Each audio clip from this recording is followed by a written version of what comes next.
Ignition sequence starts. 6, 5, 4, 3, 2, 1, 0. Liftoff. We have a liftoff.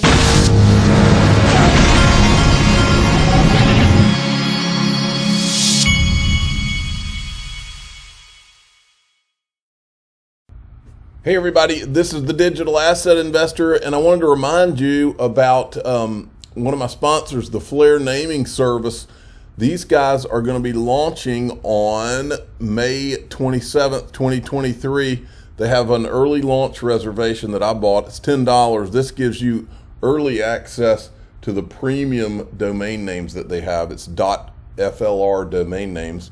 And then you can also join the free newsletter if you don't want to do that. But I did the $10. This way I can have access to I can have a shot at some of the premium domains that before everybody else that joins. But the link to that will be in the top of the description of this video if you want to check that out.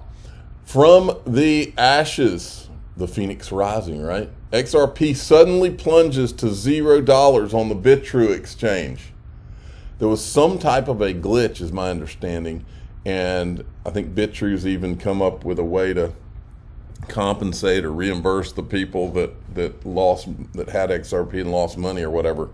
But it literally plunged to zero, I think in a flash, on the Bitrue. Pretty crazy stuff. I want you to see this because, look, I think that it's crazy to assume that the people, the Janet Yellens of the world, all these people running our government are stupid. I don't think that's the issue. I think that they're intentionally trying to do things that will hurt the good. It's almost like they're trying to make us furious. I talked about it the other day. This is that new housing rule, and you tell me how we live in the upside down for sure. Now, listen to this. It's coming. A new Biden housing rule is coming May 1st that amounts to a $14,000 tax on good credit home buyers and threatens to replay the entire 2008 financial crisis in double time. It's as dumb as it is ugly. Obama's FHA director called it, quote, unprecedented, adding, quote, my email is full from mortgage CEOs telling me how unbelievably shocked they are by this move. The new rule means anybody with a credit score over 680, that's about half the population, or who makes a meaningful down payment will pay $14,000 more on a house, while anybody with low credit gets subsidized. This is, from a risk perspective, bonkers. It is paying people to take on loans they can't afford.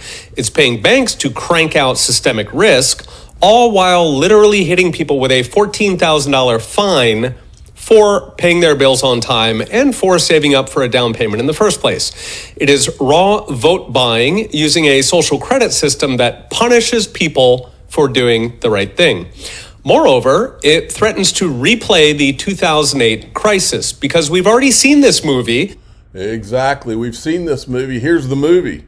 Remember Barney Frank? I've shown you this before. Barney Frank is literally one of the main people that caused the 2008 financial crisis by forcing people. I remember because my dad was a home builder, the official father of the Digital Asset Investor channel. I remember him telling me this story. I remember him pointing at the television screen and saying what an idiot this guy was.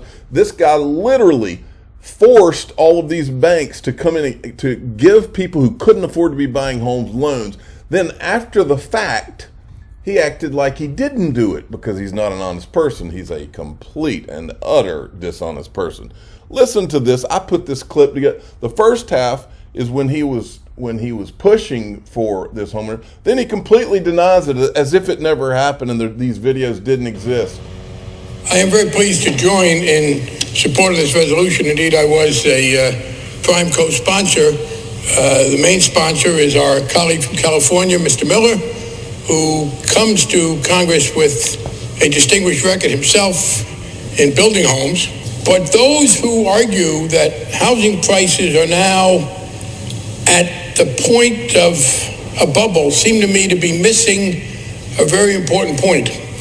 Unlike previous examples we have had, where substantial excessive inflation of prices later cause some problems. We are talking here about an entity, home ownership, homes, where there is not the degree of leverage that we have seen elsewhere. This is not the .com situation. We have problems with people having invested in business plans for which there was no reality, and people building fiber optic cable for which there was no need. Homes that are occupied may see an ebb and flow in the price at a certain percentage level, but you're not going to see the collapse that you see when people talk about a bubble. And so those of us on our committee in particular will continue to push for home ownership. One of my biggest differences with the pushing... This was after the financial crisis. The other video was before. And even with the Clinton administration was that they overdid that. I have always been critical of this effort to equate a decent home with home ownership. I think we should have been doing more to provide rental housing. My efforts have been to try and get affordable rental housing. I was very much in disagreement with this push into home ownership. Barney Frank on a bank board. There's something that sounds... And then, of course, not only did they put Barney Frank in charge, he that's his name right there. Dodd-Frank was to supposedly fix what had happened from the financial crisis and make the banks stronger and all that. They put the same guy who was responsible for it in charge of fixing it. That's how upside down all these people are. And if you think that that's all crazy, let me show you real crazy. This is real crazy. This is certified Looney Tune stuff right here. The bill, the thing that he was just the guy was just talking about this crazy thing they've done to mortgages where they reward people with bad credit and punish people with good credit. That's Looney Tune. But this is next level. This is from a few months ago. What's under consideration is a proposal that Senator Wyden and the Senate Finance Committee have been looking at that would impose a tax on unrealized capital gains on liquid assets held by extremely wealthy individuals. That is cuckoo for Cocoa Puffs. These people, the thing that's scary is that they're smart enough to know what a disaster this is, which means that they're doing it intentionally. That is what I think is going on in this country. I think these people are intentionally destroying this economy. Now, maybe they're doing it because they know there's something else to roll it into, but until we find that out, it should be a crime, the things they're doing. It is a crime. Now, look at this. MIT, do you have a press release which explains your IP over Bitcoin source code? It looks like a group, probably from MIT, wrote Bitcoin source code, then vanished. Since it's first to file for IP, MIT filed for the patent. And this is all that information. Well, you know where I'm coming from on this. I said they've always known. The question is, why have government officials and major crypto pundits, government agents, perpetuated the lie that Satoshi is unknown? I firmly believe, there's not a doubt in my mind, that they created this as a fake liberty. Look, when I first got into crypto, I was just like all the Bitcoin maxis. I believed that this was our saving grace. Out of nowhere comes this Bitcoin thing, and this is libertarian, and this is like gold, and this is a way that we can escape this government overreach and all of this. I believed that. But I've been here a while now, folks. What I think now is what I'm about to show you. What I think this Bitcoin is, and it has always been. And maybe Ethereum and the disguise, maybe it was all this. I believe it was a honeypot. And if you want to know what a honeypot is, usually it's used in reference to something where agents of the government or three-letter agencies set up prostitution rings or underage girls, you know, like the guy that owned the island, in order to lure politicians and powerful people in and then blackmail them. I believe that the Playboy Mansion was probably, I don't have any proof, but I believe if I was betting my money, the Playboy Mansion was probably a similar operation. Now, back to this. So you got MIT. Now, I want you to listen to this is Chris Giancarlo yesterday from Consensus. Listen to the word he uses. Let's be clear, absolutely clear. There is nothing inherently superior about non-sovereign digital currency in protecting privacy over central bank digital currency. Nothing whatsoever. Both of them will be massive honeypots of users' financial data, creating the opportunity for wide-scale mischief and abuse. It's entirely foreseeable that private sector sponsors of cryptocurrencies and stablecoins, or even commercial servicers of digital dollars, such as wallet providers, could be put under government pressure to conduct surveillance, report on activity, and disable financial transactions with disfavored groups and activities. Why, I keep asking you, why would the government, knowing who Satoshi is, want you to think that it's just this person that was a libertarian and just disappeared? I can tell you why. Because if you were putting it out there to use it as a honeypot and to be able to track all the criminals, and then what did they do? They spent 10 years sending their media out to say, this is for money laundering, this is for drug dealing, this is for this. Meanwhile, the three-letter agencies are sitting back tracking everything. They're watching. All the bad guys are saying, oh, it's for money laundering, huh? Okay, well, then I'll money launder with it. And they suck all that money in. And not only that, but that's not it, folks. Well, Brad Garlinghouse always told you, didn't he? Central governments will control M1 money supply. This is fundamental to being a sovereign nation. Okay, so the point is that it's absurd. It was always been absurd to me. That's the reason I've been so into Ripple and XRP. Is it's always been absurd to me, this idea. I've been to the Bitcoin conferences. I went to Bitcoin Miami. I was standing there with that man right there. And there was a picture of a dollar bill. It looked like, I think it was burning or something. And I remember him pointing at it and saying, they need to take that down because the government will ultimately do what they have to. He didn't say that. That's me talking. The government, what he was getting at is if they keep going with this anti-government stuff, the government will do their thing, and they don't want that. Now, does anybody remember when Elon Musk tweeted this back in the day? Me trying to live a normal, productive life, Bitcoin. Now, when I first saw this, I assumed, like many of you, that Elon Musk was talking about how great Bitcoin was, and this is just one way of him saying that. But now, when I think of the term honeypot and what it means, that graphic to me looks like Elon Musk inferring that this is a honeypot, that this is a trap. Now, look at this. This is an article that this guy wrote on this. Could Bitcoin be a honeypot? And he talks about how he gets it and da-da-da. And then he says, I've begun to worry that Bitcoin could be leveraged as a honeypot. In this tweet from Elon Musk signaling similar concern, I do not mean Bitcoin necessarily started as a trap in the hacking sense of the term honeypot. In that sense, the honeypot is a system or catch of data, da-da-da.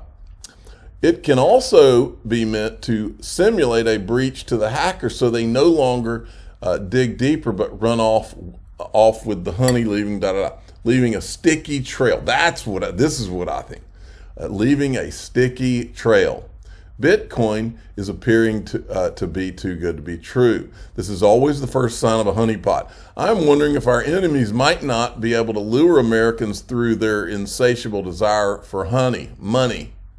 More and more American companies have put their reserves here.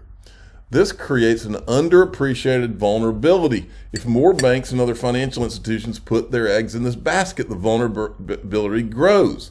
I've begun to become concerned that Bitcoin's valuation too, it may be very well be justified, but there are some unanswered questions about the digital currency. We do not really know who invented it, as Satoshi remains anonymous.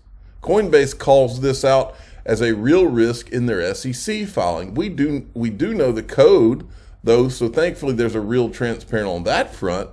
Nevertheless, anyway, I'm not going to read the whole article, but just imagine what could be accomplished by doing this. And I'll give you one more. Do you remember the guy with the island? Remember the guy that had the island that was running a underage girl or whatever blackmail operation, pretty obviously? That guy spent a lot of time over there at MIT. In fact, Joy Ito had to step down from MIT, and he had a keen interest in Bitcoin. So what would a guy who's running a blackmail operation, why would that particular guy be so interested in Bitcoin? And why would he be hanging around MIT where they just happen to have that tweet I just showed you? Bitcoin just happened to be sitting there on their GitHub or whatever. Speaking of MIT, look who was at MIT doing a conference yesterday, and he takes a shot at Gary Gensler. Stuart Alderati says, big thanks to this guy for inviting me to speak at MIT today. Great students and great questions, always appreciated. When I was a student, to learn from someone who actually participates in the industry they're talking about, that is a shot at Gary Gensler. Because Gary Gensler said he didn't even own any crypto, and yet he was teaching a course on crypto. I'm going to move along here, but I do want you to go watch this video of Gary Gensler and Jay Clayton that Mr. Huber put together. I'm trying to finish this up. And I want you to ask yourself, all you people who are you Coinbase guys, all you people who are being sued by the SEC, I want you to ask yourself, think about Coinbase is a good example. Think about all you've done to check all the boxes for the regulators. You've tried to talk to them. You've tried to do the right thing. You've never tried to do anything underhanded. You've tried to create a business and be legit. You've gone to the regulators. You tried to talk to them. You tried to ask them what's a security. Think about all the things you did to make sure that you didn't do anything that could get you into trouble. And they're going after you. But they're not going after the Ethereum guys. I want you to watch this and you tell me what in the world would be the reason that they're not going after these guys, but they're going after you. Late 2015, you sold 500,000 Ethereum to Mike Novogratz. Right. For like 99 cents or something like that. Tell me like the story of the transaction, which, well, would now worth almost $2 billion. I mean, I think like we in the foundation at the time, right? We had almost no fiat left and almost no Bitcoin left. All we had was the 3 million ETH, right? Okay. And so the foundation at the time like had almost nothing, and like we needed to survive. We needed to continue developing Ethereum, and the markets were not mature yet, right? So we were very frantically just looking for individuals who wanted to buy ETH so that we could continue funding the team. And I think openly bragging about how the ETH is funding what they're doing. Openly. Gary Gensler doesn't even say a word, doesn't do a thing to them. I forget exactly how we reached out to Mike Novogratz. Like we might have reached out to him, or maybe Joe reached out to him, or maybe he reached out to us. But then he wanted to buy some Ether. That sure sounds like a common enterprise to me. Happy to sell some Ether because on the one hand, it was a very good deal for Mike Novogratz, and it was a very good deal for the other people that bought Ether, institutional at the time. But at the same time, like those transactions helped the Ethereum Foundation survive, right? If they did not happen, then the Ethereum Foundation would have had to just fire all of its people because it didn't have any money left. So it was a huge win for them, and it was a huge win for Ethereum as well. So by the end of the day, it was a good deal. Yeah, I think so. Is it true that you've discussed the price and after that you changed the price to 99? Okay, you get the picture. Ashley Prosper has summed it all up real nicely right here. One of the unforeseen consequences of SEC suing Ripple was the fight back of the XRP community. A tenacious group of lawyers, entrepreneurs, market makers, researchers, and sleuths got together and formed a united front against the corruption of an incumbent industry. Through the sheer determination of will, they would spend hundreds of hours collating a timeline that would ultimately gain the attention of everyone in Congress and beyond. Decentralized justice was born. Their detractors would soon become supporters and even friends, as the realization that the SEC had divided them in order to conquer everything swept over the entire industry. Burnt bridges started to be rebuilt. It was time to take the fight to the SEC's doorstep. To be continued. Bitcoin plunges 7% in an hour to 128,000 as Mt. Gox U.S. government wallets move. Argentina announces it will pay for Chinese imports in yuan instead of dollars. And then we have this. This is Perion and Boring from Perion Boring, previously of Russia Today, at Consensus, talking about crypto. The fact that in the United States, we have been highly critical and skeptical of this technology. Policymakers have, and there's a big focus on enforcement, and it's driving innovation across the entire space, the entire crypto industry, but especially DeFi out of the United States. And so if we think long term, what does that mean? I have a deep conviction that blockchain technologies are going to be the rails that fuel the digital economy 10, 20, 50 years from now for the next generation. It's what we're going to use to transfer things of value, to transact in a digital economy. And if that is not being built here by American innovators, by American businesses, if that IP doesn't stay here for the benefit of the American economy, that could have national security implications, it could have economic security implications, and it potentially could also impact the world reserve status of the United States dollar. Could Bitcoin being a honeypot be a national security interest? I believe so. I'm the digital asset investor. I'm not an investment advisor. This is for entertainment purposes only. Please subscribe, hit the like button, tell your friends and family that they need to think a little more than everybody. What everybody needs to ask themselves is, why would all these people proceed forward? Why would an entire industry proceed forward supposedly not knowing who Satoshi Nakamoto is? And why would the government pretend that they don't know when they do? Thanks for